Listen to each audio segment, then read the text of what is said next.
You make six figures, but you're still broke. Your friends think you're rich, but you can barely afford rent in a decent neighborhood. You've got a college degree, a professional job, and you're doing everything right. So why does financial stability feel impossible? Here's the problem. The middle-class lifestyle isn't middle class anymore. The four pillars that defined middle-class life, owning a home, having kids, getting a college education, and driving a reliable car, now cost more than most people earn. The math simply doesn't work.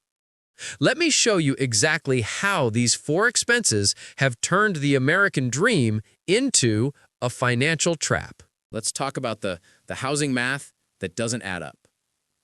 In 1980, the median home price was 4.8 times the median household income.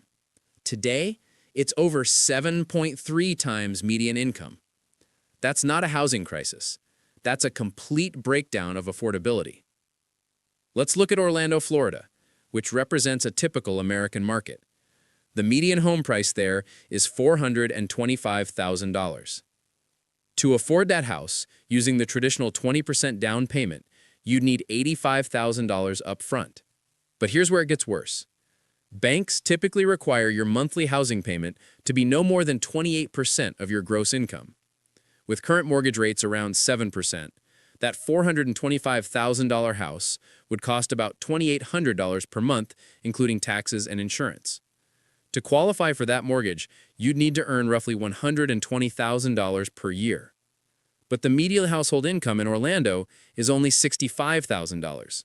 So the typical family in Orlando earns about half of what they need to buy the typical house in Orlando. Banks literally won't approve these mortgages because the ratios don't work. This creates what economists call being house poor. Even if you somehow scraped together the down payment and got approved, you'd be spending over half your income on housing alone. That's before food, transportation, healthcare, or saving for retirement. Let's break down what that looks like with real numbers. Take a household earning $75,000 in Orlando. That's above the median. After federal taxes and FICA, they're taking home about $61,000 per year, or over $5,000 per month. Here's where it goes. Housing costs, $1,800 per month for a decent rental. That's 35.4% of take-home pay, still above the recommended 30%. Childcare for one child, $1,200 per month. Car payment and insurance, $550 per month. Student loans, $400 per month. Health insurance premiums, $300 per month. We're already at $4,250, leaving just $830 for food, utilities, gas, clothing, and any hope of saving money. That's $830 to cover everything else in life, including emergencies. But here's the thing, most people can't even get to this impossible situation. The down payment alone would require saving $85,000, which would take the average Orlando household over 15 years if they saved every single penny of disposable income. And that's assuming home prices don't continue rising faster than their ability to save. The result is that home ownership rates among people under 35 have collapsed. The generation that should be buying their first homes simply can't afford them. Instead, they're stuck renting, often paying $1,800 to $2,200 per month for apartments, which is still a huge chunk of their income, but at least banks will approve that. This rental trap means they're building zero equity while paying off someone else's mortgage. Every month, they're getting poorer in relative terms, while property owners get richer through appreciation they did nothing to earn. The numbers get even worse when you factor in maintenance, property taxes that keep rising, and the opportunity cost of tying up so much money in one illiquid asset. A house isn't just expensive to buy, it's expensive to own. Even people who bought homes years ago are feeling the squeeze. Property taxes in Orlando have increased by 40% in just the past 5 years. Insurance costs have doubled in many areas. What seemed affordable when they bought it is now stretching their budgets to the breaking point. The housing market has effectively priced out the middle class from the middle class lifestyle. But housing is just the first pillar of the trap. The other pillars are even worse. Now let's talk about childcare. In Orlando, the average cost of full-time daycare for one child is $1,200 per month. That's $14,400 per year for one kid. If you have 2 children, you're looking at $2,400 per month, which is more than most people pay in rent. Remember our Orlando household earning $75,000? They're taking home $4,800 per month. Childcare for 2 kids would cost them half of their entire take-home pay before they've bought a single diaper or paid for food. This is why so many families are making the brutal calculation that it's cheaper for one parent to quit their job entirely. But that creates its own trap. You lose half your income, your career progression stalls, and you lose benefits like health insurance and retirement contributions. The college pillar is even more devastating. In 1980, the average cost of a 4-year degree was about $10,000 in today's dollars. Now it's over $35,000 per year at public universities and $50,000 at private schools. That's a 250% increase while wages have barely budged. A typical college graduate now leaves school with $37,000 in debt. The monthly payment on that debt is around $400 for the next 10 years. But here's the cruel irony. That college degree, which was supposed to guarantee middle-class life, now barely pays enough to service the debt it took to get it. Many new graduates are earning $45,000 to $55,000 in their first jobs. After taxes, that's about $3,200 per month take-home. The student loan payment alone eats up 12% of their income before they've paid for housing, food, or transportation. Speaking of transportation, let's look at the fourth pillar. The average price of a new car in America is now over $48,000. Even a reliable used car runs $25,000 to $30,000. With typical financing, that's a monthly payment of $400 to $600. Cars used to be simple transportation.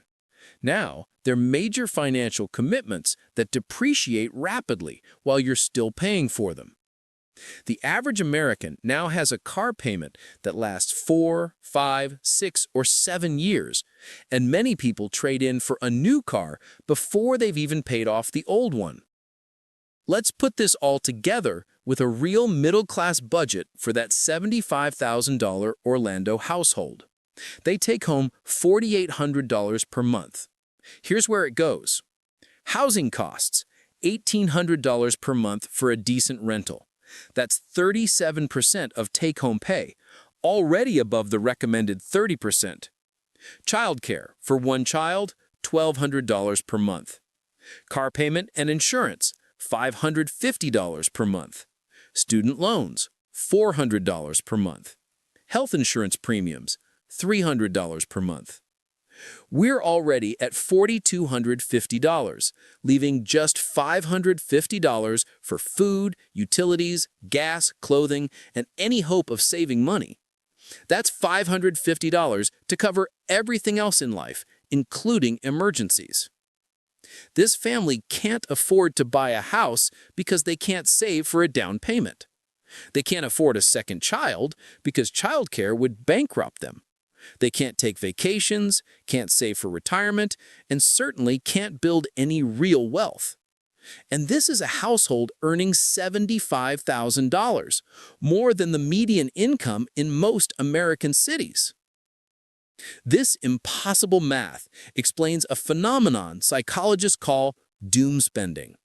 When people realize they'll never be able to afford the big things, houses, financial security, retirement, they start spending money on small luxuries instead. Why save $50 a month toward a house down payment when you'd need to save for 20 years just to afford something you might not even want by then?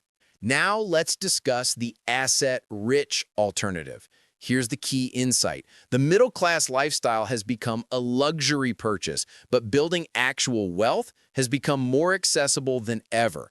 Instead of trying to look middle class, focus on cash flow and assets. This requires 3 major pivots in how you think about money. First, housing. Instead of buying a house to live in, Consider house hacking. Buy a duplex, live in one side, rent out the other. The rental income helps cover your mortgage while you build equity. Or consider house sitting, renting rooms or living in lower-cost areas while working remotely. Second, education. Skip the $200,000 degree. Start at community college, transfer to a state school, or learn high-value skills through online courses and certifications. Many of the highest-paying jobs in technology don't require traditional degrees. Third, transportation. Buy reliable used cars with cash instead of financing new ones. An $8,000 Honda Civic will get you to work just as well as a $30,000 SUV, but it frees up $500 per month for investing. Here's what this looks like in practice. Instead of spending $2,800 per month on housing, childcare, and car payments, you spend $1,200. That extra $1,600 per month invested in index funds at 8% annual returns becomes $1.3 million over 25 years. Someone following this path might live in a smaller apartment, drive an older car, and skip expensive restaurants. To outsiders, they look poor, but they're building real wealth while their peers are trapped in the consumption cycle. The choice is stark. You can try to appear middle class and stay financially stressed forever, or you can ignore appearances and build actual financial freedom. The math advantage is overwhelming. Every dollar not spent on lifestyle inflation is a dollar that can compound over decades. Here is the good news. You get to choose your financial reality. The middle-class lifestyle is now a luxury purchase, not something that happens automatically when you earn a decent salary. The 4 pillars, housing, education, transportation, and raising children, collectively cost more than most people will ever earn. You have 2 choices. Keep chasing an impossible standard and stay financially trapped, or pivot to building assets instead of appearances. The people getting wealthy today aren't the ones with the biggest houses. They're the ones with the biggest investment accounts. If you want more reality checks about how money actually worked, please subscribe for more breakdowns of the financial system nobody wants to explain.